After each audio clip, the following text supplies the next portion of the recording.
I met Mia about 10 months ago.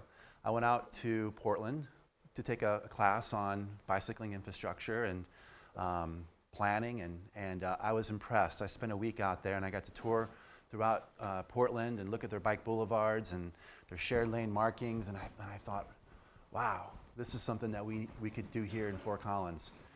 Something that we could do here in Windsor. This is something that we could do here in Greeley and in Loveland, and in Milliken and in Wellington, and to really have this consistency throughout northern Colorado so that we can become a bicycle-friendly region and not just be a bicycle-friendly city. So BikeWise was created through our CMAQ grant, Congestion Mitigation Air Quality, was on our scope of work to bring these communities together to talk about best practices and to share ideas and pool resources. I forgot to mention we've got Cheyenne in the house too over here. This is great. And Texas, Austin, Colorado Springs, thank you, and Boulder. And we have Austin, Texas over here too. So yeah, we're up and down the Front Range, and we've got somebody in from Texas. So anyway, so we put together the BikeWise Regional Committee as an advisory group to kind of spearhead our efforts to share best practices, what Fort Collins has done, what other communities have done, to be resources for one another and give advice to each other on how we can make this region truly a bicycle-friendly region. So if you're on the BikeWise committee, please stand up. If you went to the first meeting so far. Okay, great. I just want to see. Okay, good. Excellent. All right, well, without further ado, please welcome Ms. Mia Birk. All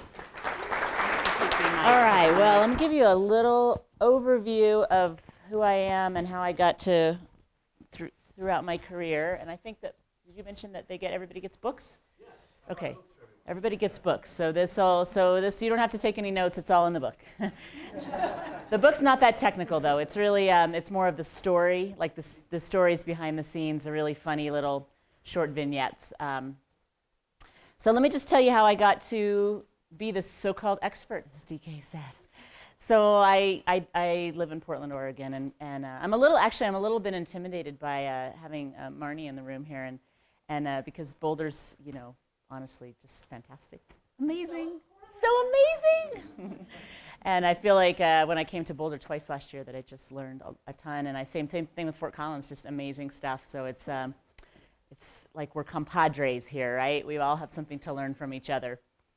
So, but I'll just tell you, Portland is a lot bigger, obviously. And there's kind of this myth, like similar to Boulder, that there's this myth that people just started riding bikes, that like we woke up one day and there were just thousands of bikes everywhere and somehow this just happened.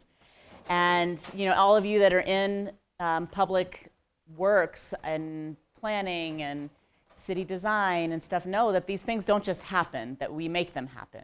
And so I want to tell you a little bit about how we made things happen in Portland, and then I will go through some of the other agenda items today. We're going to talk about data collection and analysis and how to use that. And we're going to talk about, somebody want to move this podium? Can you just push it out of the way? And we're going to talk about effective public engagement, and we're going to talk about specifically bike boulevards and neighborhood, otherwise known as neighborhood greenways.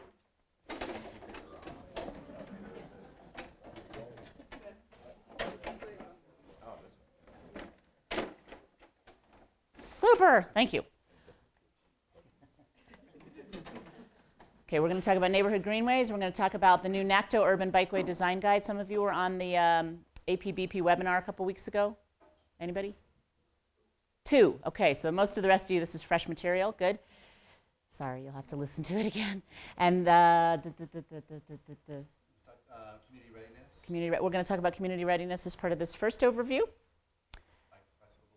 Okay, so here's the five things we're going to do to organize your thoughts. 1, we're going to talk about the Portland story and my history and how we got here.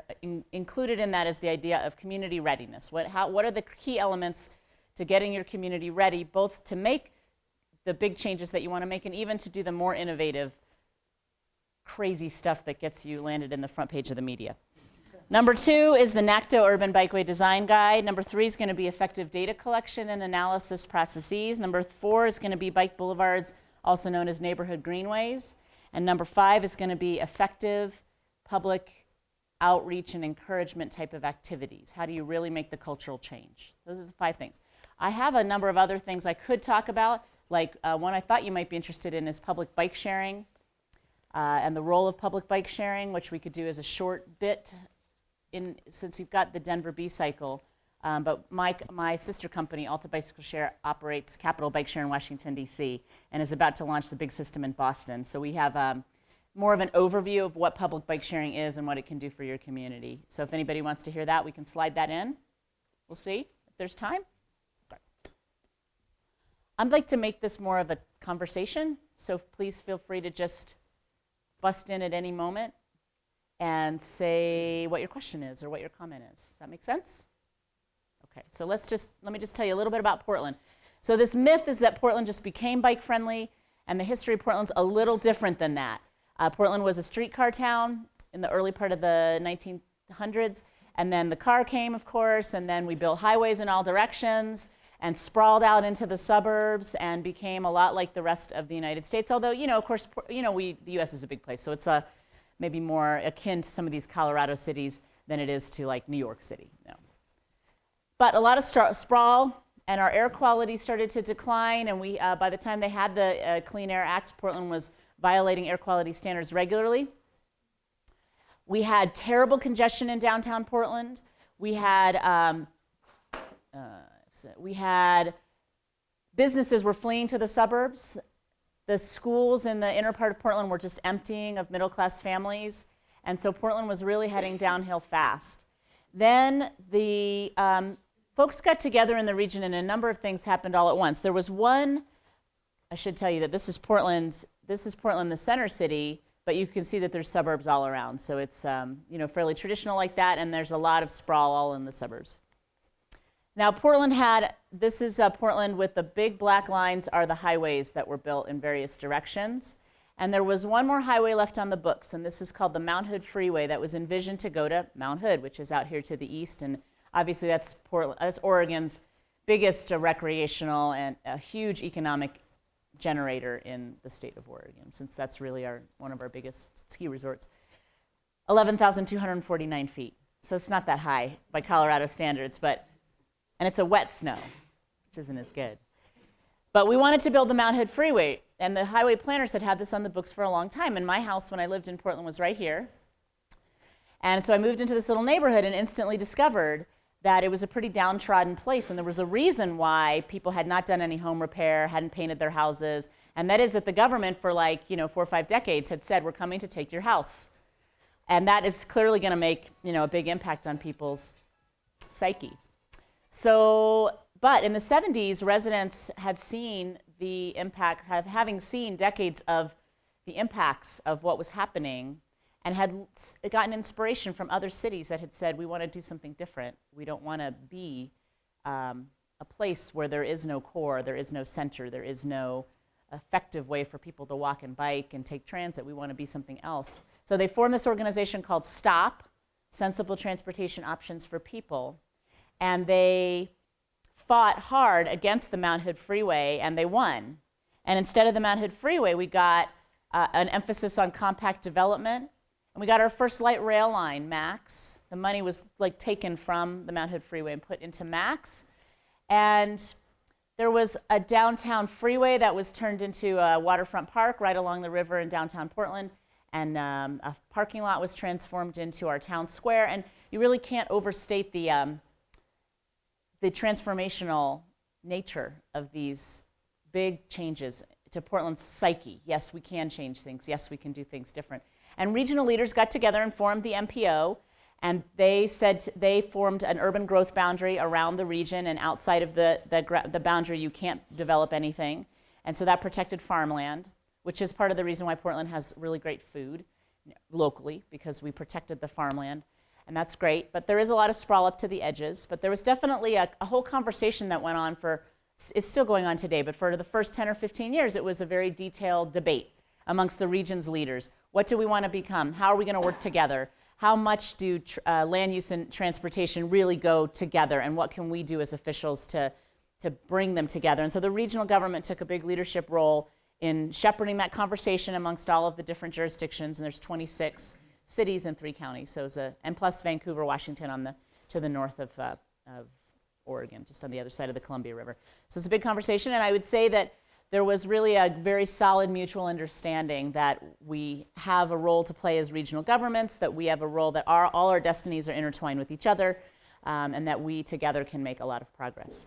So that was kind of all the building blocks, because I just always like to say that so that we recognize that anything that's done for bikes is just one piece of a larger puzzle, that we're working together hand in hand with land use planning, compact development, pedestrian improvements, transit, that all of this green spaces and parks and local food activities and all this stuff, is hand in hand, part and parcel of the same set of solutions. I came into Portland in 1993. I had, at this point, I got a master's degree. I grew up in Texas, in Dallas, Texas, but my parents were from Montreal, and we had moved around a number of times, and we came and landed down in Texas. I grew up there in Dallas, car culture USA. We drove everywhere.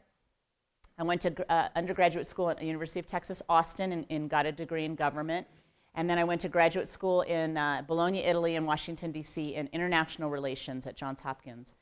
And while I was working in Washington, D.C., I started riding my bike to get around, because they told me that you couldn't park a car at near DuPont Circle, where the school was, so you guys know D.C. And so they said there's no car parking, and I was like, what do you mean there's no car parking? What? How is that possible? And that was the truth, no car parking. So I could either take the metro or I could walk, and the place I chose to live was just a little bit out of the boundaries of the metro. It was just on the other side of the Woodley Park Zoo. So not that close to Woodley Park Metro. You had to walk through the zoo, which I did a lot. It's beautiful. But a little bit far to do that every day, and a little bit far to walk. And my brother had said, take my bike. And I had said, bike? Well, why would I do that? I don't know. But I did. I took his bike, and I started biking. And I was in terrible shape. I was really pretty overweight and had been very inactive. And started biking just a little bit each day. And pretty soon, felt great, like had gotten fit and felt fantastic, and started biking everywhere, not just to school, but to work. I had a job there at a nonprofit group called the International Institute for Energy Conservation. And we were focusing on studying and researching and informing the discussion about energy conservation in developing countries, in rapidly growing developing country cities. And my job was on transportation research. So I was learning all about it. I traveled all over Asia and Latin America and Europe and learned all about all facets of transportation and how we can conserve energy in the transportation sector. So that was really my focus as job for 4 years. Cool job. And then I was also riding my bike for personal transportation and taking the metro, living car free.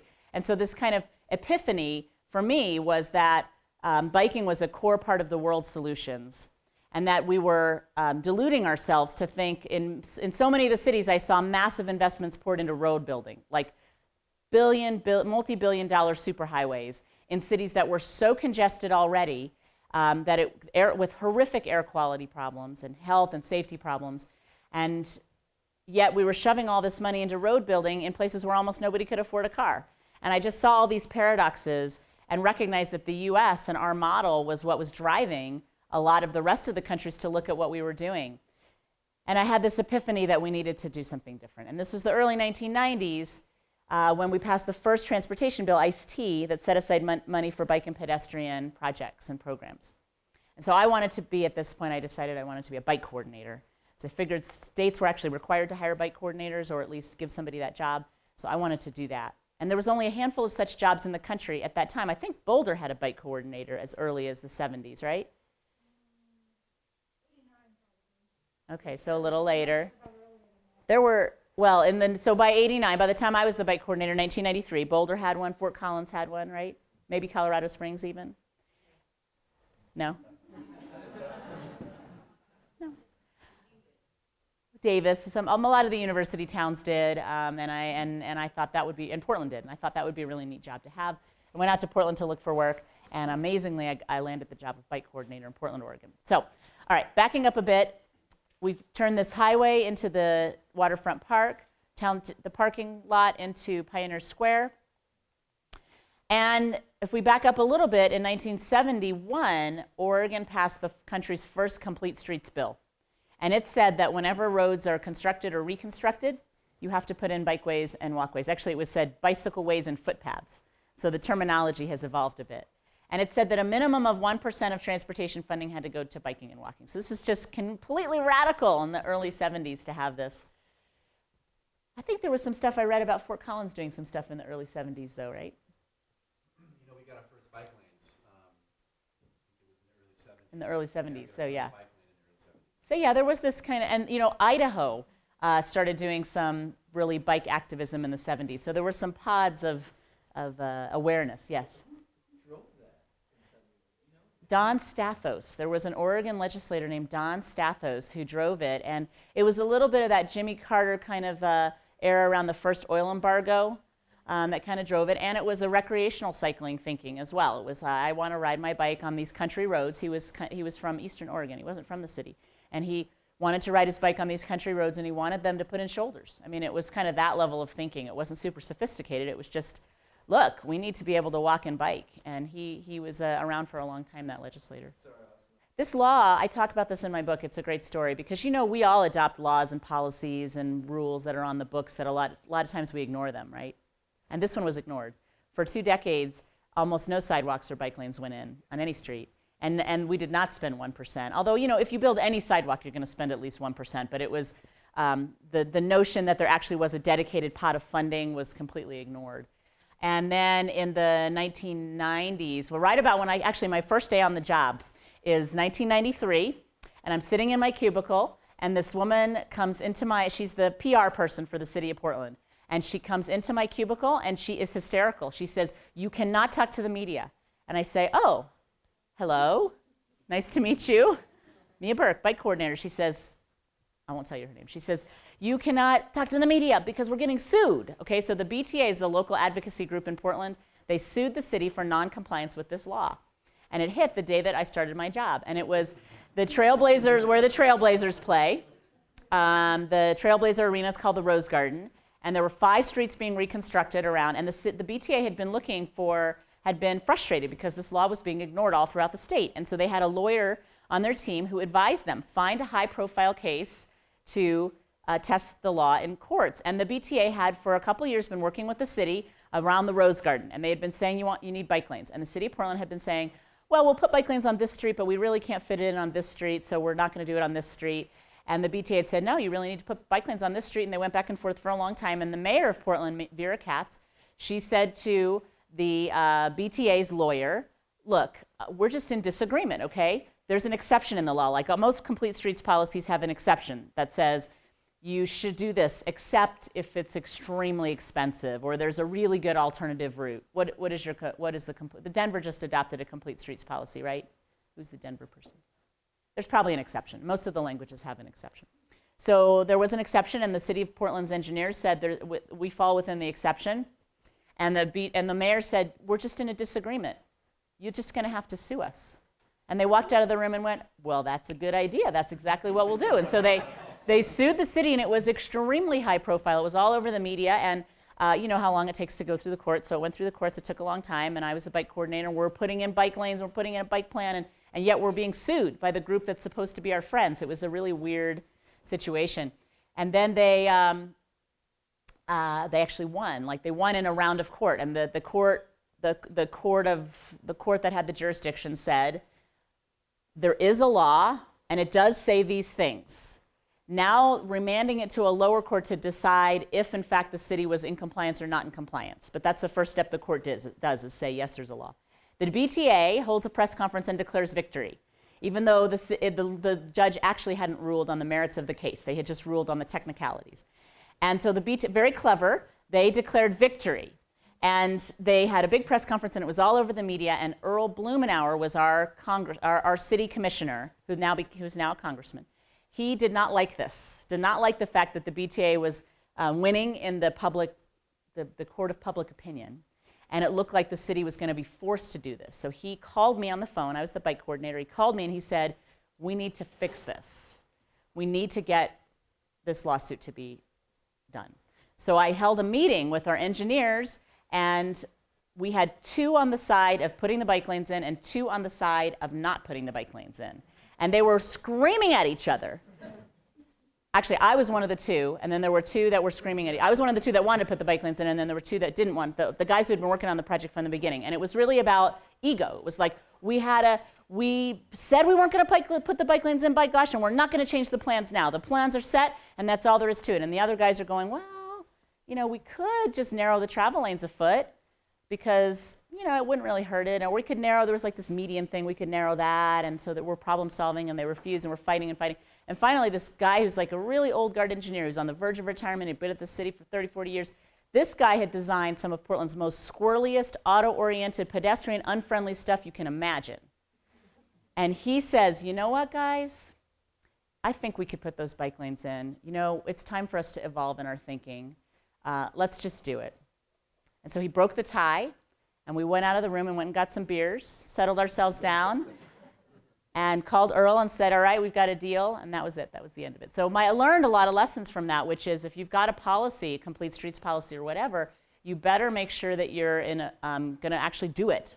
So it's not just the words. Now what are you going to do with it? How are you going to train all the people within the government that it's their responsibility to implement your bike plan, your design guidelines, your complete streets policy, your new bike parking code, whatever it is. And I talk throughout the book about all these different levels of reform that need to happen at the human level. Like, who are the humans behind the scenes that are responsible for every step of the way in embracing that bicycle transportation as part of their job?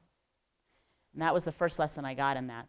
So anyway, Portland was doing bike planning as early as the 1970s. We had a really early bike plan that led to some bike commute days and some bike route signs. But by the time I arrived in 1993, that's pretty much all that had been done.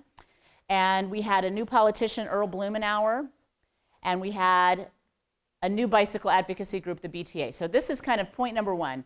Are you ready? Or what's the level of readiness? And in my experience, there are 4 critical things that need to converge in the same space and time to really take yourselves to becoming a bicycle-friendly community. And these are mostly human elements. 3 of the 4 are human elements. 1 is politicians, leaders who are truly embracing this as part of the core mission that they see that the city's going to go. And they're confident, and they ride bikes themselves. Well, actually, the mayor of Calgary, who I was visiting a couple weeks ago, doesn't ride a bike, but his staff do. And so same thing with the mayor of Portland. He's not really that much into biking, but his staff do, so that's okay. But some level of the politicians, so the politicians in the room are here for a reason, right? And so part of the job of the community and advocates and even staff who embrace this is to make sure that your bike-friendly politicians stay in office and have time to actually make things happen. So 1 is the politicians. 2 is the advocates. Any level of community group. It could be bicycle groups, it could be an environmental group, it could be a bike walk group. I've seen all kinds of variations all throughout the country, but it's some kind of level of advocacy working with the city, sometimes pushing the city, sometimes partnering with the city. Maybe sometimes the city calls them and says, I could really use some love here. But it's some level of the community, it could be neighborhood associations, some level of the community out there organized and really expressing that it's not just the government putting this on the people, right?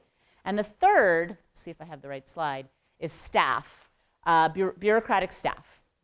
The bike coordinator's 1, and that's great, but it's not going to be enough to just have 1 bike coordinator in the city working alone. As Kristen well knows, it's not going to be enough. So you've got to have it be embraced throughout. He's got to be well supported, he or she. Particularly very critical is the engineers. So who are the engineers in the room? Okay, so it's all about you guys, okay? You gals and guys, it's all about you. Engineers are the problem solvers, or they can be the obfuscators, right? They can be the ones that hold up progress going, no, we can't do that because it's not on the manual on uniform traffic control devices. That's not the way we do things here. Or you can be the ones that say, we've got a problem to solve. So my city traffic engineer in Portland likes to say it this way.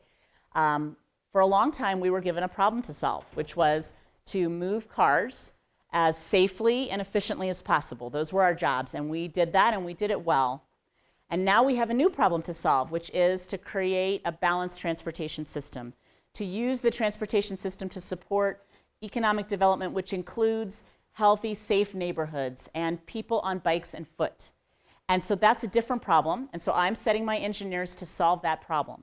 And that means I'm going to use we are going to be, creative isn't a word that most engineers use, but that's kind of how he thinks about it, is we are creative because we do get to solve these problems. And that's kind of the way to look at it. So if you've got to have your engineers, so that's why we at Portland State started where I teach at Portland State University in addition to running Alta. And that's where I met DK, because we started offering these courses to help professionals, whether they're planners or engineers or landscape architects or even advocates, brush up on their skills. Because most of us went to college and we learned a set of engineering or design or planning skills really oriented around auto-oriented thinking. And then we went into departments where that had been the mission for decades, and that gets reinforced. So if we're going to change that paradigm, we need to recognize, kind of be a little humble and go, okay, I need some skills building, which is why we're doing this workshop. And beyond that, join the Association for Pedestrian and Bicycle Professionals, APBP, Association of Bicycle and Pedestrian and Bicycle Professionals. As DK's a member, I'm sure Kristen's a member. Kristen was involved for a long time. You were on the board, and right, you still are on the board? Just roll up. Great resources, courses, listserv to have questions and talk to each other. Go to the professional conferences. Don't just leave it to the bike coordinator to go, because he's just one guy. Although you have Molly, so you have two, which is really great. Okay, so the staff, you got to have the staff, particularly engineers. You got to have the politicians, and you got to have the advocates. You got to have one more thing, money, right? This is not free. It's not going to be free. If you want to take bicycle transportation seriously, you're going to have some money.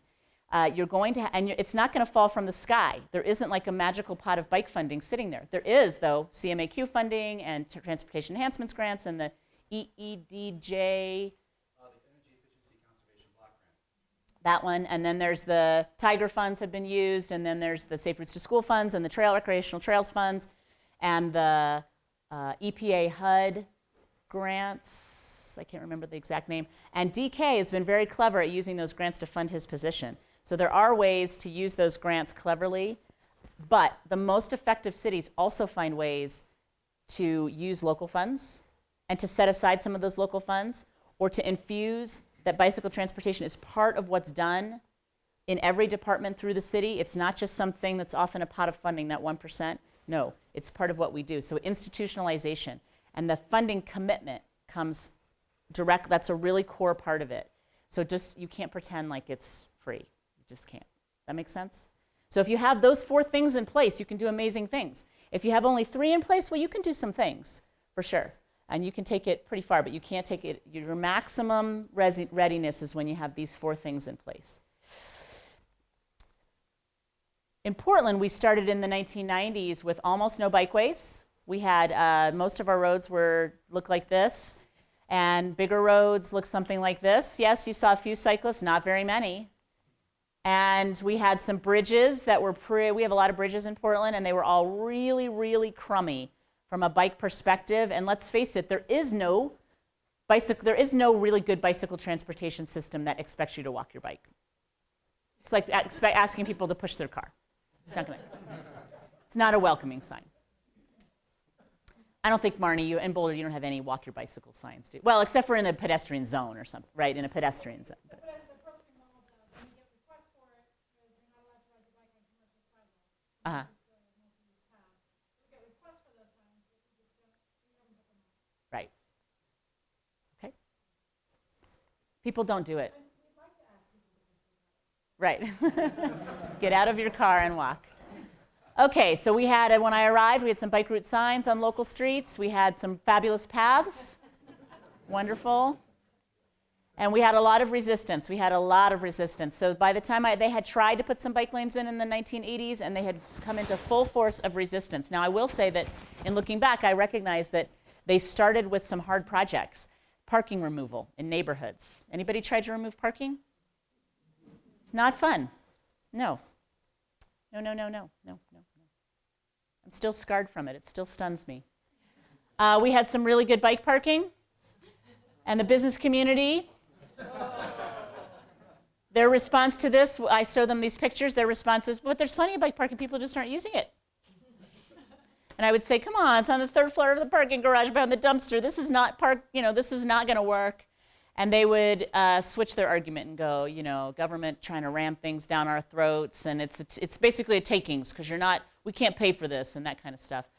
And so we had a long way to go, and this was kind of reality check that I had when I first arrived in Portland. Is I kind of thought my job was to get people out riding, right? So that's what the bike coordinator thinks their job is, right, Kristen? And DK, we've had this conversation. This is what the bike coordinator, we think, oh, well, this is the best job in the world that I could have possibly gotten. I am the bike coordinator. I'm going to bike all over the city and just talk to people about biking, and it's going to just be fabulous. And I'm just going to sit down with the engineers, and we're going to redo the roads. It's going to be so fun. And then reality check hits when you realize the engineers are kind of scratching their heads going, well, I'm sorry, that's not the way we do things here. And the folks on the side of bike parking are like, well, it's not in the city's codes. I don't know what you're talking about. And the parking patrol is not really interested in enforcing anything that you have to talk about. The police aren't on your side. Fire departments absolutely hate anything that slows cars down or impedes the ability of motorists to drive fast because they don't want to slow down fire trucks, so that makes sense, theoretically. And the school districts are kind of like, oh, well, we can't really ask kids to bike because then we'd be liable for kids' bikes getting stolen or kids getting injured, and we're really not about transportation anyway, we're about education. And so you just find these layers and layers and layers of resistance that it quickly becomes kind of depressing. It's like, this is my job, really? I have to actually reform the entire government? At every level, the county, the region, the transit agency, the Parks Bureau. The Parks Bureau wants to ban bikes in every park. And so you're like, wow, this is not that great of a job. And my colleague Jeff snapped this picture when I was having this reality check moment. And then my mom called me and she's like, how's your dream job going? It's not going well. Everybody hates me. I went to go talk to the police about enforcing laws. The police had started to just kind of on their own take on some enforcement actions. And then there was a little bit of critical mass activity. You've heard about critical mass? So there was there was a very small group. I mean, Portland had nothing like San Francisco. Portland's like a bunch of PC hippies. So this is like, 20 or 30 like people that are like ringing their bells and, they're just takes like 3 minutes for them to get through the intersection. And the police heard about this, and so then they sent like 10 cops to the next one. Perfect. So then the media is all over this, and now there's 100 people that show up. Thank you, police. You've just made this problem extremely worse. And they're giving tickets on the ride for all the kind of stuff that's like just silly, not having a bell or not having a light or rolling through a stop sign, stuff that's just silliness. And so I thought, okay, I'm going to do my job as the bike coordinator, right? I'm going to go have me a conversation with the police. We'll just sit down and we'll just have a productive chat about the laws. And I'll tell them what I want them to enforce. Yes. So I put together a memo. It's great to be 25 and totally naive, right? It's great. I put together a memo, and the memo says, here are the laws. Okay, here's the laws as they're written, but this is how I want you to treat them. Treat the stop signs like a yield sign. And unless the bicycle is a complete jerk, the person on bike, just ignore it. And then even though it says that you can't pass on the right, of course you should be able to pass on the right. So just ignore that one too. So this is my memo to the police. Yeah. And so I start the conversation and I'm going to go through the memo. And like 1 minute into it, the first officer raises his hand and he says, who the hell are you? And I'm like, well, I'm the bike coordinator. And he says, are you a lawyer? I'm like, well, no, I'm not a lawyer. But I am an expert in bicycle law, right? And they say, the laws are what they are, okay? Our job is to uphold the law. So if you don't like the laws, feel free to go change the laws. But until that time, we're going to enforce the laws. And they stood up and walked out, all of them.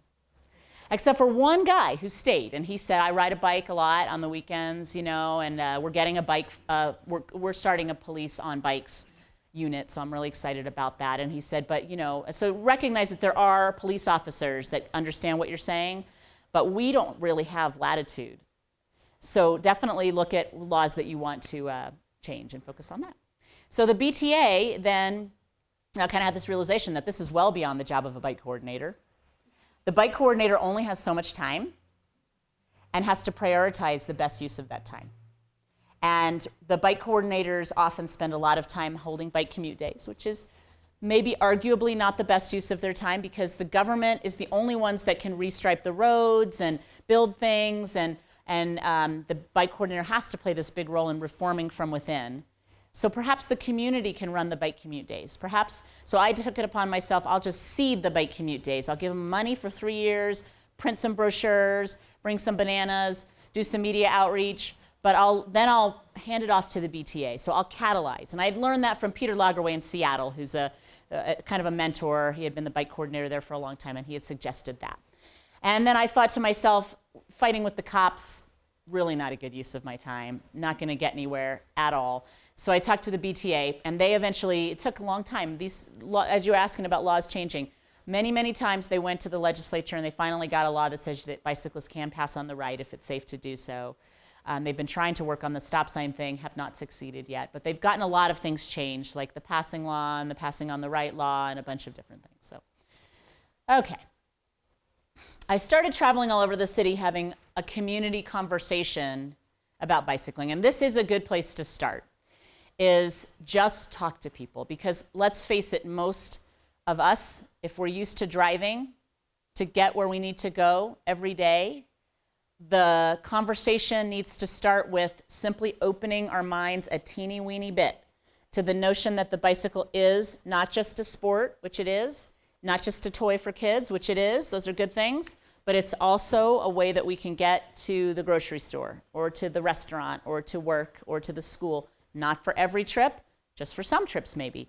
And that starts with a really honest conversation. And so I did, and this came from Earl Blumenauer, who said to me, he said when I first started meeting with him, he said to me that they had gathered citizens for what they called a neighborhood traffic congress. And it was basically, he said, Mia, we live in a city with 500,000 traffic engineers, self-appointed, who all think they're experts in traffic because they drive, right? Isn't that how it is? So you know what you're talking about because I drive through that intersection every day, by gosh darn it, and I know the problem. So he said, I'm just going to let people come complain. So we're going to hold this neighborhood traffic congress and just come complain. And that way we'll make them part of the solution. Neighborhood Traffic Congress, from that came a program called Reclaiming Our Streets, because the traffic problems a lot of them were complaints about speeding on neighborhood streets. So let's focus on that, and we'll bring the citizens into it. Then he also had this amazingly brilliant idea, which was to hold a class at Portland State University for citizens for free. And it was learning about traffic and transportation, and it's still going on today. It's called the Traffic and Transportation class. And who was going to teach the class? It was going to be transportation professionals in the city, the engineer, the transit planner, the long-range planner, the parking people, whatever.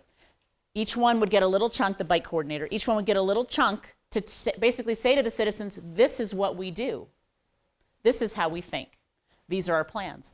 And that they get 30, 40, 50 citizens in each class who would work on a specific project to fix something in the city.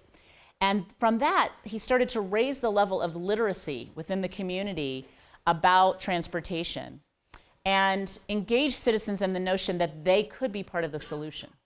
And he's told me all this, and I said, well, I like that approach. I'll just go talk to people then about biking, and I'll see what they say. So I traveled all over the city. I talked to business groups and neighborhood groups and Rotary clubs and Lions clubs and churches and PTAs and bicycling groups and anybody that would listen to me, right? And I would talk about all the problems in the world and congestion and air quality and whatnot. And then I would talk to them about the solutions. I would show them these cute little funny slides because I was trying to be funny and engaging. I'll let you just read it.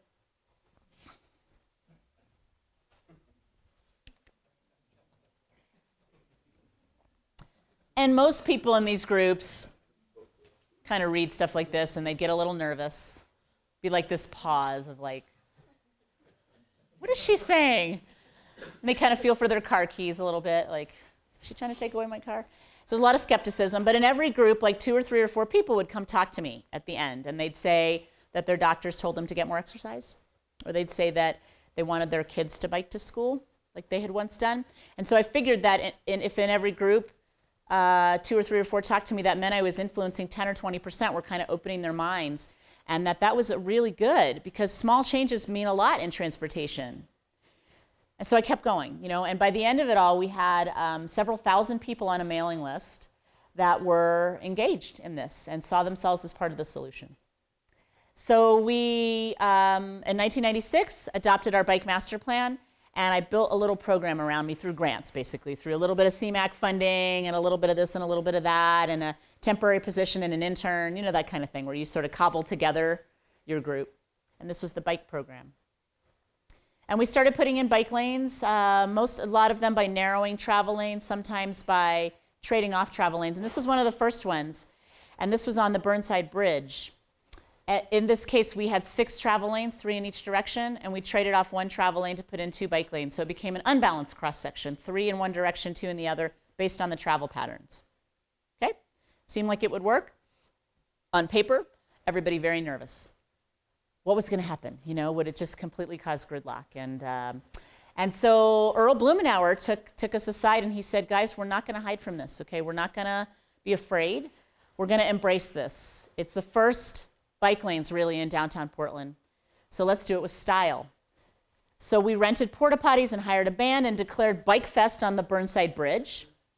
And it was car-free celebration of alternative transportation. And 10,000 people showed up that day. And we had no idea, we had no idea. 10,000 people showed up, and we really learned at that moment that it's not just the stripes, it's the attitude. It's the government saying, we embrace this, we're not afraid of it. This is how we're doing things now, and really saying that loudly to the public. That because public works departments often really shy away from the notion that they're doing something that you might think of as social engineering. We're not in the business. I have heard this a million times across the country. We are not in the business of social engineering. But you are in the business of social engineering. We're all in the business of social engineering. We've been doing it for 100 years. And we've done a very good job social engineering all of us into a certain way of getting around. And so if we want to do things differently, well, that's what we have to do. We have to embrace it. And so we came to understand that every time we change the infrastructure, that the encouragement activities have to go hand in hand. And I would say, at this point, Portland's just recently done this, but actually every capital project now has a little bit of funding set aside for encouragement activities.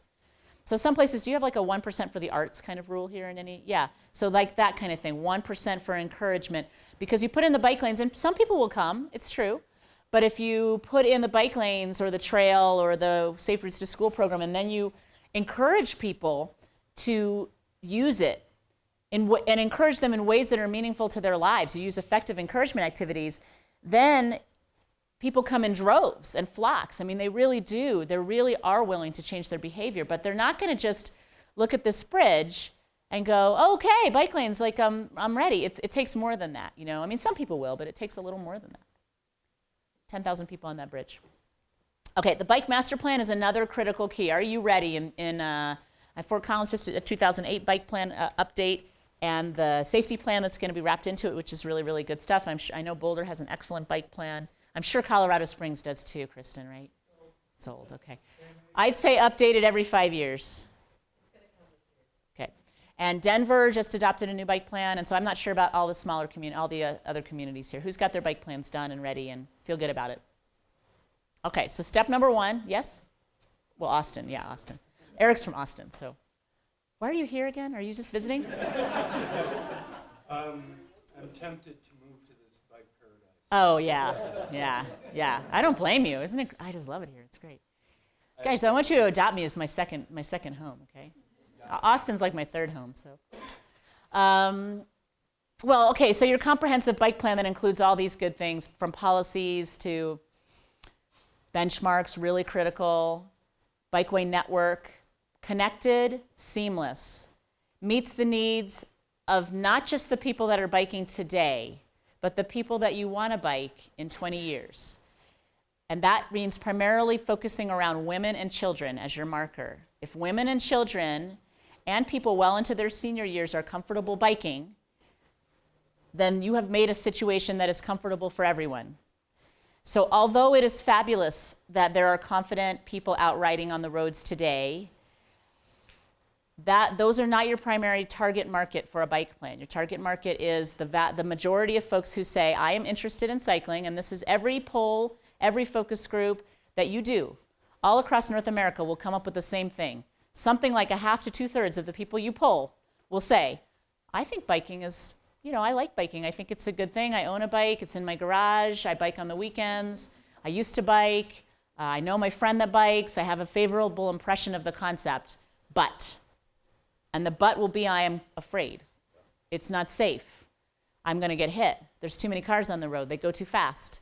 Then after that but is a whole list of other buts, which are like, how am I going to carry things, and how am I going to dress, and where do I get a bike, and how do I lock it, and what are the routes? I mean, all those things are things that can be overcome. But the big one is the safety fear, and especially because if they're thinking big road, because that's where they drive. Every day, if you drive on big roads, then that is what's in your head.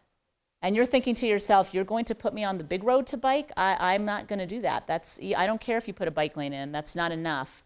Because they're not doing it today. And so we have to create infrastructure. That's why we're going to talk about bike boulevards and neighborhood greenways. Bike lanes are great. I like bike lanes. They're really important. We're going to talk also about a higher level of separation on bike lanes. But bike lanes are just a start. Separated trails, the beautiful ones like you guys have done. I mean, you're the country's experts on beautiful trails. So that's great. But making sure trails get you from where you are to where you want to go is critical. And then you do need the roadway infrastructure to connect. Yes?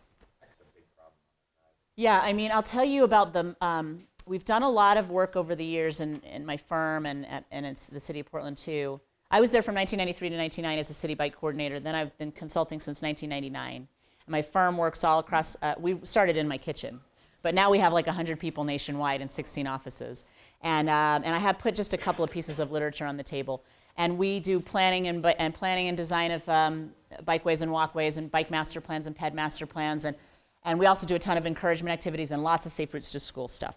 And so, and we also do bike sharing programs. So we have, it's really cool, but great work. Wide range of stuff. So we've done a lot of testing around messages.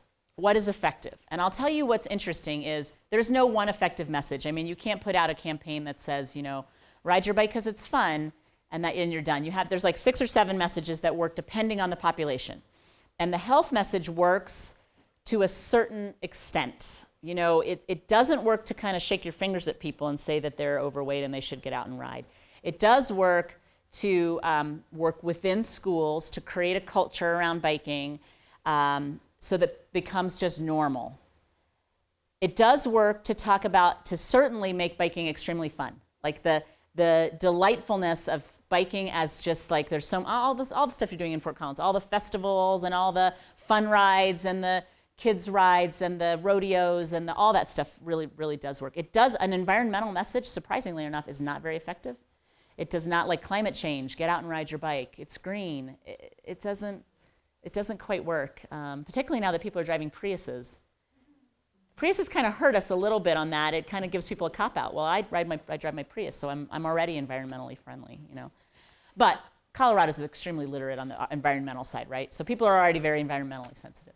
We'll talk a lot about health and kids' safe routes to school stuff. So I just wanted to this is kind of just to let you know, in Portland we have built, just like Boulder, 25 years of work to create a bicycle-friendly, what we've got. 1980, you really should have 0 on this map because those are the bridge sidewalks and none of them were bike-friendly anyway. And we just started adding bikeways to the extent that where we're headed, we're not quite there yet, but we're getting close.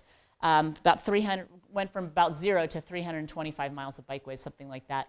And the blue are bike lanes, and the pink are off-street paths, which are mostly along the freeways and along the rivers. And then the green are what we call neighborhood greenways or bicycle boulevards. And I definitely want to talk about that when it comes to kids, because that's a critical part of the message. Right now we have, this is kind of the breakdown, is the boulevards are a small sliver, pathways off-street are pink, and we would love to do more, but it's just expensive and hard. We don't have that many opportunities, so wherever we can, we are. But bike lanes, big bang for the buck, relatively low cost. And we're headed to having a lot more neighborhood greenways in the future. This is the kind of vision plan, is to have a lot more bike boulevards. We just updated Portland's bike plan in 2009. It was just adopted, and you're welcome to download it. It's called the Bicycle Plan for 2030. It's got a huge health section. I think it's one of the most comprehensive in the country for really delving into the health aspects. We also had a subcommittee on health and equity, which was really, really useful because so many of the lower income populations are disproportionately unhealthy, right? And so that there was a real filter around parts of cities that tend to fly under the radar screen when it comes to transportation, particularly biking, where we can reach out and focus on creating infrastructure and programs. So you might want to look at that. Okay, a lot of bike lanes. We did a lot by narrowing travel lanes. Portland's engineers became comfortable with going down to 10-foot travel lanes. And that way they were able to squeeze in a lot of bike lanes this way. 11-foot turn lanes, 10-foot travel lanes. For just about any road that has even 35-mile-an-hour speed limit or below. And this is an example of the larger types of roads. Now I'll just tell you that Portland's outer east looks a lot like this. And there's bike lanes on almost all the roads because we put them in as part of overlays. And hardly anybody uses them. And they're still important. It's good to have the bike lanes. But the community has come back and said, we're so bike unfriendly in our area, and we've looked at the numbers and gone, but you have more bike lanes than anybody in the city. They go, oh, but we would never ride on those with our kids. So we're now going back to those areas and adding in a network of neighborhood greenways on local streets. We do a lot of road diets, as you guys are doing a lot of these, where you take 4 lanes and turn them into 3. Sometimes we restrict parking very sparingly. One piece of advice I will give you is do not start with the parking removal project. Try anything else but parking removal. Use it sparingly and prepare for resistance. Get that thick skin, really thicken it up. Rhino skin. You know, Jeanette, have you heard about what's going on in New York City? They're doing great stuff. Tons of pushback, right? You heard that? Jeanette Sadek-Khan, the director of transportation, she's getting completely raked through the coals. And she was at the National Bike Summit, and I went up to her and said, boy, you must have some thick skin. And she said, not even pausing, no hesitation. I said, thick skin. She said, rhino. I'm going to talk about bicycle boulevards. I'm going to go through a whole thing. The way we create them is they're on local streets. We don't put in bike lanes. It's a shared environment where you make the street so fabulous for biking, it becomes like an off-street path where you allow cars to drive on it slowly. Or think of a driveway or an alley. So you've created an environment, but it doesn't look like a bike lane. So it's a little hard to explain. The hardest thing about bike boulevards is explaining them to the citizens, the first 1 or 2. Then once you get it in, then you can tell people, this is what we're doing, this is what it looks like, and then it becomes a lot easier. So I know you're going to put one in Fort Collins. You're about to put one in. You've already put one in. Bike Boulevard? Well, you know, we're actually updating our entire bikeway network beginning next year. And whether we call it Bike Boulevard or bikeways. Neighborhood Greenway is a good term. Okay, traffic calming to lower motor vehicle speeds if necessary. Maybe you don't need that. This is just, what you do depends on the conditions of the street. Certainly, you probably need to enhance the crossings of the major roads so that you can get across them. Medians work. Sometimes signals. And sometimes we divert traffic off the streets with diverters. I'm going to go through a lot more detail on this. Then we started using a lot of color in Portland to delineate where there are conflict areas. So that's something to think about. I know we talked yesterday about how there's snow plows and there's snow issues here. Many cities in Europe that have snow do have color on the pavement and they deal with it. Yes? Well, you know, the thermo in any places that do not have snow plows, from what they last about 6 to 10 years, depending on how well it's applied. There's a bunch, it has to be applied properly. And Flint Trading is a company that has sold some of the product to Portland, and it's been pretty effective. What about the slipperiness? It's gritty. It's gritty. Yeah. And did that last? Yeah. It seems to be lasting just fine. The grittiness. So you haven't seen an increase in accidents? We haven't. I am hoping in the NACTO guide in the next phase to put up a whole resource guide on materials because every city's experimenting with different types of stuff and finding different things. And there are snowy cities that are experimenting with and using and sharing this information. So we're going to all have to just keep the dialogue going about the materials. And some of the snowy cities are putting plastic down and it seems to be working. So just keep that in mind. Others do paint, like you're saying. They just go, well, we'll just repaint it every year. That's just an issue of how much you want to repaint, right? Yeah. And if you use paint, you're going to have to repaint every year no matter what, because it's just going to wear out. I was going to say green is the color. I don't have a picture at the moment, but I do later on. Green is the color that you should use, because green is what FHWA just approved. So you just should use green. Don't even think about it anymore. Just use green. Well, with paint, you're going to also have to put grit in the paint. You're going to have to spec that out. And then you also need to spec it out that it's got like glass beads in it, so it's retroreflective at night. I mean, most of them are. Somebody over here had a comment? Yeah. Okay, so I just want to point out the signs that, ignore this because we're not using those anymore, but this is, on the signs, we've got to really, once you get your bikeway network, okay, first of all, don't use signs as a substitute for proper bikeways. They're a complement to tie, think of them as the glue that holds the network together. Fill in missing gaps, wayfinding, information, marketing, help cyclists, help people on bikes, help people who aren't on bikes to kind of go, ooh, look at that. And just one thing I really like, and I think I will talk about it in Act 2 a little more, is the time, and we put time on the signs and mileage and time. The time is based on a 10-mile-an-hour cycling speed because people do not understand mileage.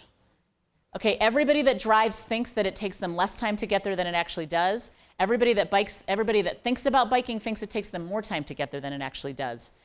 And so they don't understand mileage. A mile, when you tell people, oh, it's only a mile, they go, ooh, a mile on a bike, that's far. You go, well, that's 6 minutes. Oh, 6 minutes, I can handle that. Like just put the time on there as well. And then it's 10-mile-an-hour cycling speed is very slow. Most of us bike a little faster than that. So you get there a little faster, and that's like a little psychological trick, and that it helps you think, ooh, that felt good. You know, I got there in 5 minutes. I am really strong and fit. It only took 5 minutes, so it's good. One of the neat things about Portland is the maintenance crew, once they finally embraced it, they started decorating our bike lanes. Don't worry, Ward. I just say this because it's really one of the things that's attractive when you're biking along, it feels good, right? You're smiling. You're not sitting in a car listening to talk radio. You're getting really stressed and anxious. You're biking along and you feel really good. And when you see stuff like this, it just keeps reinforcing the fun, the delightfulness. And it didn't cost anything. These guys just did it on their brakes. Well, they actually had to take out a few. There was one, they had to take out a few. And then they had to create a policy. You know what I'm saying? The cocktail. There was one and there's a little video on this. It's called Martinis in the Bike Lane. Martinis in the Bike Lane. They had to take that one out. They had to take out the one with the guy smoking a cigarette.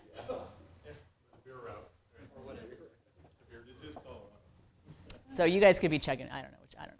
Okay, here's the green. And here's a bunch of the innovation. So the bike box, we're going to talk about that. And two-way bikeway on one side of the road. This is just through the Rose Quarter, so it's through where the Blazers play. It's kind of an unusual circumstance, not for every road. We use a lot of green kind of as wake-up calls to motorists, kind of at the beginning, at the end, at conflict points. And then bike signals. So I'm going to talk about that as well. So all kinds of innovations. We put in a lot of paths. I'm not going to talk about that. You guys know about paths. But if you have bridges, yes? 0 on these. We haven't had any problems with these whatsoever.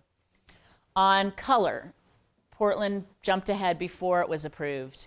And we had a lawsuit on a particular case where there was blue and now it's green. Very difficult intersection, okay? Already a difficult intersection with a right turn lane and then a through right next to it, entering onto a freeway. Bike lanes leading up to it.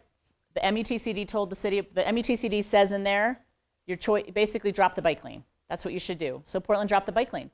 And that put cyclists in the worst possible position. On the right side, but all cyclists stayed to the right. The theory is cyclists will just take the lane. That is not reality. The cyclists stayed to the right.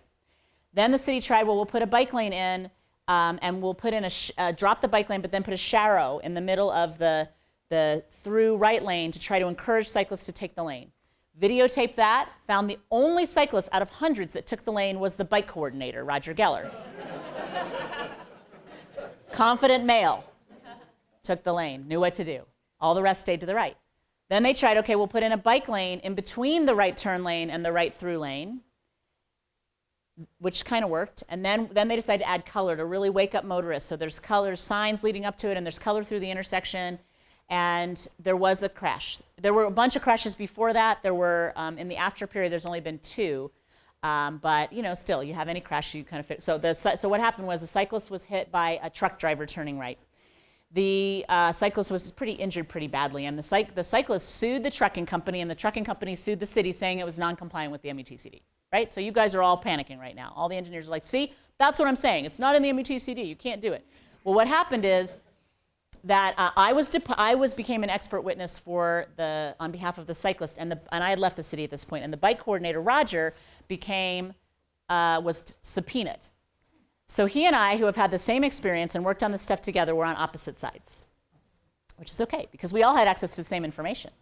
And so what I did was I went down and packaged for the lawyers all the videotapes that the city had done, the record that documented exactly what the thinking was, the documentation that the color is very well used in Europe, that we had an experiment going on that was monitored by the state, that we had done before and after research on it, provided all this information to the attorneys, and they dropped the city out of the lawsuit. And so what I learned from that is that there's something bigger than just thinking, oh, it's not in the MUTCD, therefore we'll be held liable. That's too simplistic. And and if you look at FHWA's own guidance on minimizing your liability exposure, it specifically says in there that not doing something is not acceptable if you know that there's a problem, and that bicyclists and pedestrians should have proper accommodations for them. It also says in there that documenting your decisions is really important, that basing it on standards is important, but it doesn't specifically say it has to be in the MUTCD. It doesn't say if you go beyond it that you're going to get in trouble. This is all kind of legal, I don't know, it's sort of like myth. I mean, it's somewhere between myth and reality. I'm sure there are cases out there that have scared people, but at the same time, as we delve into this, more and more of what I found is that there is no city that has ever come to me and said that they were held liable for putting in something that they well documented, that was based on some European research, that was based on good, careful, thoughtful, good engineering judgment, where they really analyzed it and documented and researched and kept on it. You're being held liable if you kind of pick stuff out of thin air, if you don't do the right thing for cyclists, or pedestrians. You put the cyclists on a narrow sidewalk on a bridge, or you don't do anything and they get squeezed. But anyway, that's just an example that I have on the legal stuff. It was officially approved. It was approved conditionally by FHWA to go into the next update for the MUTCD.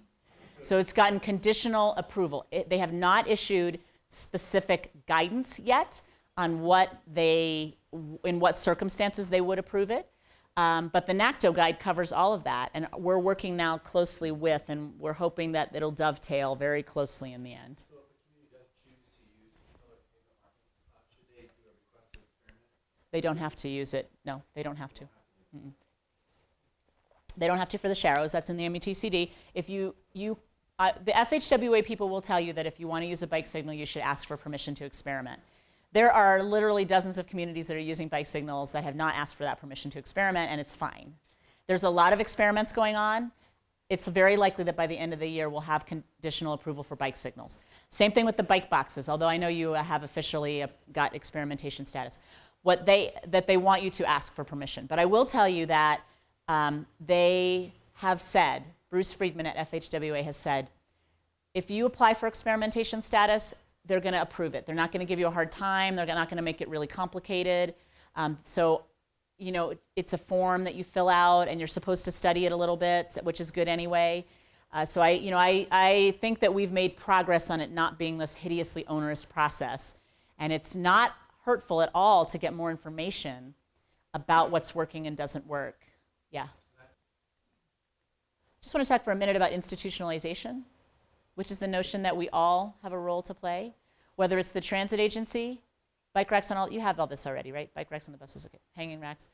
Bike parking codes, you've all got codes that specify that bike parking needs to be part of new buildings, reconstruction of buildings, good bike parking, covered bike parking, all the specifications, no more wheel bender racks, it's all in your codes already, right? Yes?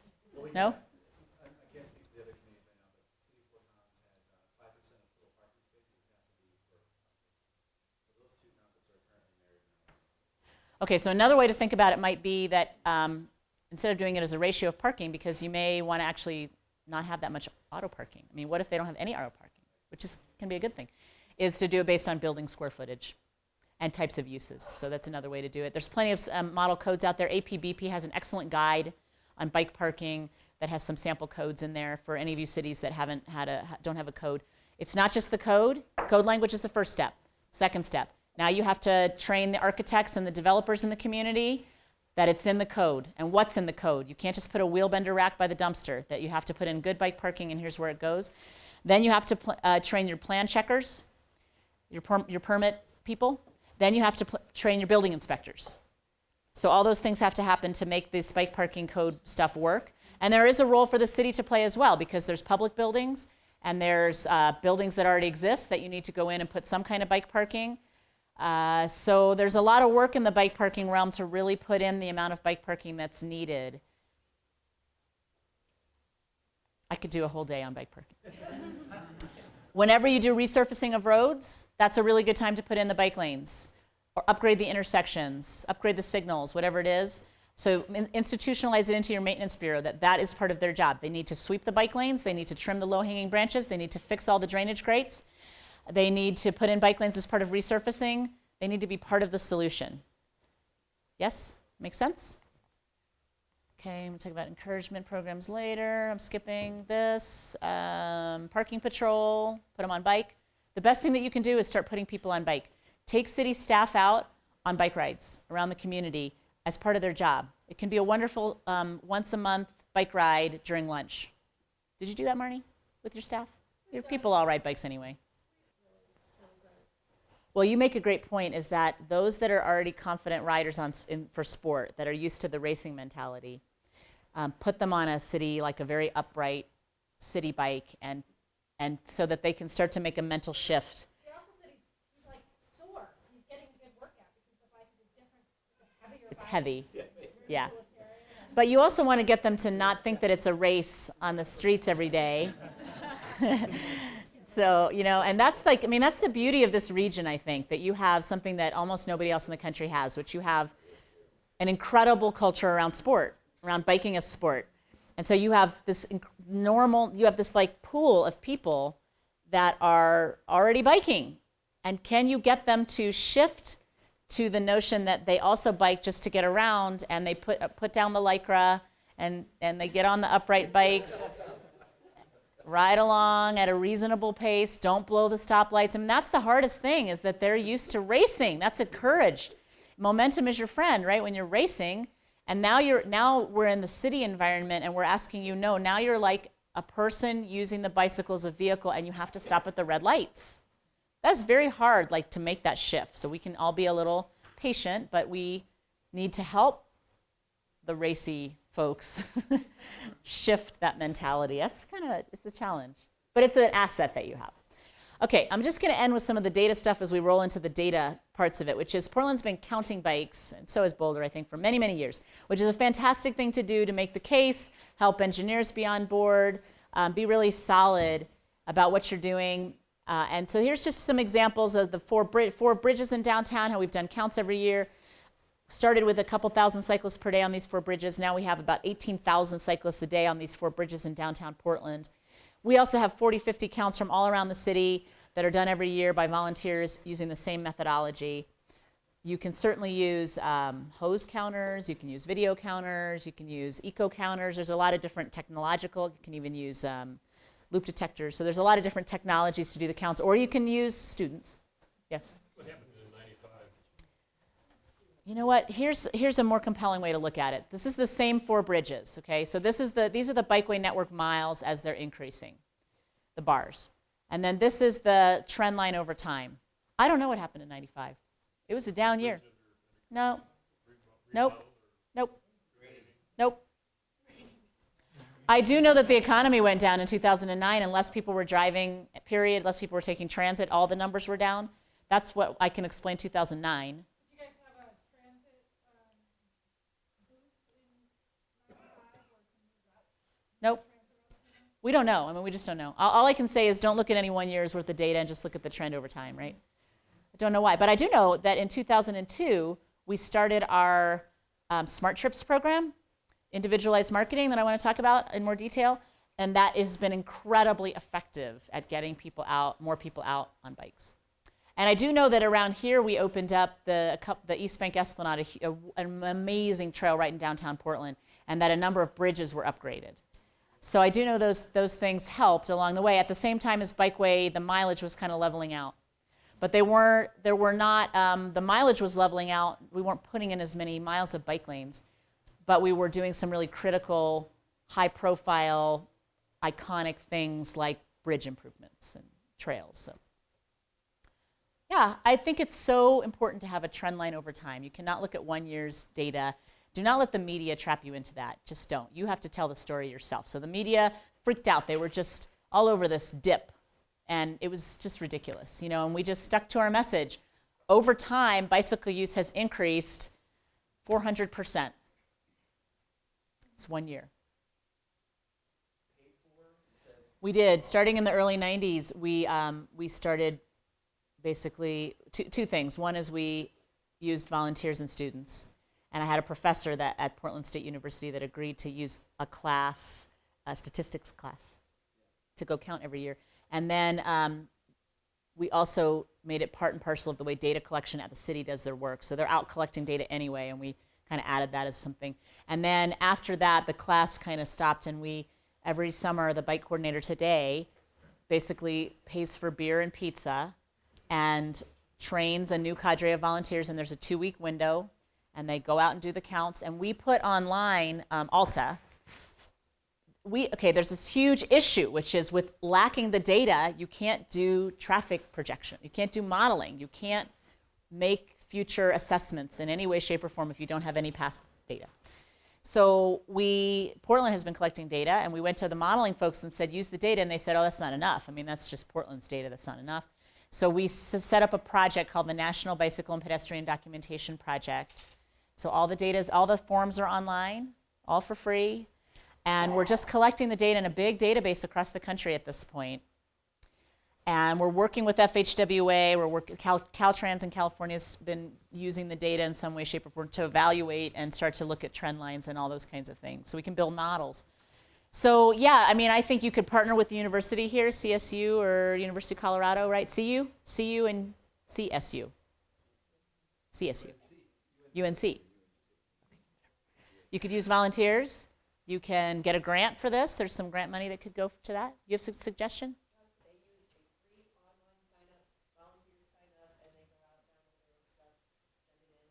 I mean, we have done for many cities like an action plan for data collection, so they can just have guidance on where do you pick how do you select the sites?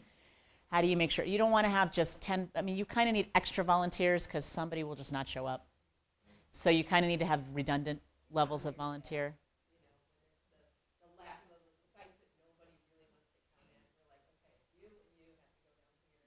It's a great thing to do, period. I mean, I love having classes do data collection because it's so eye-opening. You just see all kinds of interesting stuff, and it's a really good thing for staff to do.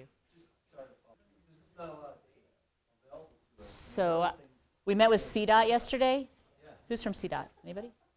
They didn't come down, but we were meeting with Betsy and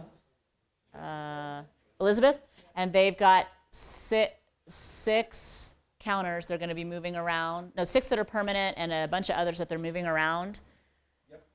So you can work with them, and she's great. She's really excited about all this data collection. So fortunately, I think CDOT's going to take a leading role. Oh, good. How many people were actually out? So it was a little eye-opening on how many people were out. I think what's intriguing about like Anchorage has been counting, and they found that the winter numbers are now as high as the summer numbers were just a few years ago. So, and the same thing in Portland, that it's really dark and rainy, so that, even though it doesn't snow that much, and that turns a lot of people off. And there's a lot of criticism from folks that go, well, you're spending all this money, people don't ride in the winter. But when you look at the numbers over time, you find that in the winter, the numbers are as high now as the summer numbers were a few years ago. So yes, people tend to start in the summer, but more and more people then keep going the more they get used to it and get comfortable, and they figure it out. They go, okay, well, maybe it's not that cold. Maybe I can use certain kinds of boots or certain kinds of gloves or snow tires or certain kind of rain gear, or lights that are particularly bright. I mean, I have found that it's an interesting question, and I think we'll continue to research it, but it's maybe more, yes, cycling goes down in the winter. So people don't shop at Thanksgiving and Christmas are the way we judge parking lot size on the peak of driving. We judge everything in the way that we design our signals and intersections and roads on the peak of condition of driving. So if I'm going to follow that logic, I'm going to also look at the peak of biking, and that's when I'm going to build my facilities. And I'm going to think over time. I will tell you that in my experience, all across the country, we have tended to underbuild our bikeway facilities, our trails, and our bike lanes. The 5-foot bike lanes are not wide enough. The 10-foot trails are not wide enough if they're bike and ped. And that we come back later and go scratch our heads. We're like, it's so crowded. How do we separate bicyclists and pedestrians? It's really hard to do it after the fact, to come back and try to widen, get more space. It's much easier to do it right the first time, even though it's more expensive to do it right the first time, to get 14 or 16 feet, to create separate trails. It's definitely pays off. Right, the trouble is that the models are not able to say that in a way that is compelling to many engineers, because it's not robust enough. It's not built on enough points of data. It's not comparable. I mean, I do a lot of that work. I do a lot of methodological analysis to predict future usage, and I do things like that. I try to look at what would a bike lane engender versus a separated trail. And I can't do the kind of traffic model that traffic modelers tend to like, or land use modelers, but I can do very robust, detailed assumptions built into a predictive model, built on past performance, based on various points of data from all across the country, based on land use conditions and connectivity of networks and topography and surveys. I mean, there's a lot of stuff we can use. The models are being developed right now. And Portland's metro government, regional government, has finally reached the point where they say we have enough data, and they have built a gravity model for future predictions for corridors, not for the entire region, but for individual corridors, which is exciting. And that'll be something that others that are involved in the regional, the MPOs, will want to look at. And working in Vancouver, BC, they've collected a ton of data up there, and they're going to use that to develop a predictive model. So it's coming, but it's taking us a while to get there. And we need the snowy towns and the mountain towns and others, because the conditions are different. The fact that you've got such a sporty culture, there's something there within the modeling that we can use. Yeah, I'm just going to finish, and we're going to take a break. I'm just going to show you some other points of data that's interesting. Compare the bike use on the bridges to auto use on the bridges. Has remained flat. Interesting. Take a look at the bridges, bridge bicycle traffic in percentage increase compared to 1991. This is only about 10 years worth of data. Auto use on the bridges, the increase was 0, but the population grew 21%, and jobs grew as well. Okay, interesting. It's just compelling stuff that you can use to convince your city council or whatever. Bicycle mode split census. This is the 1990 Bikeway Network. This is the bicycle commute mode split. Darker, more usage. Okay, the more the bikeways were put in, the more bike use went up, so look at it at the census. Then we also did an auditor survey, where the city auditor will ask people questions. What is your primary commute vehicle and your occasional commute vehicle? Interesting way to look at it, that citywide 18% say they use basically they're saying they use the bicycle at least part of the time for commuting. Okay, that's interesting. That's more robust than what the census has done. Very compelling. And even more compelling is the inner city. Wow, look at that.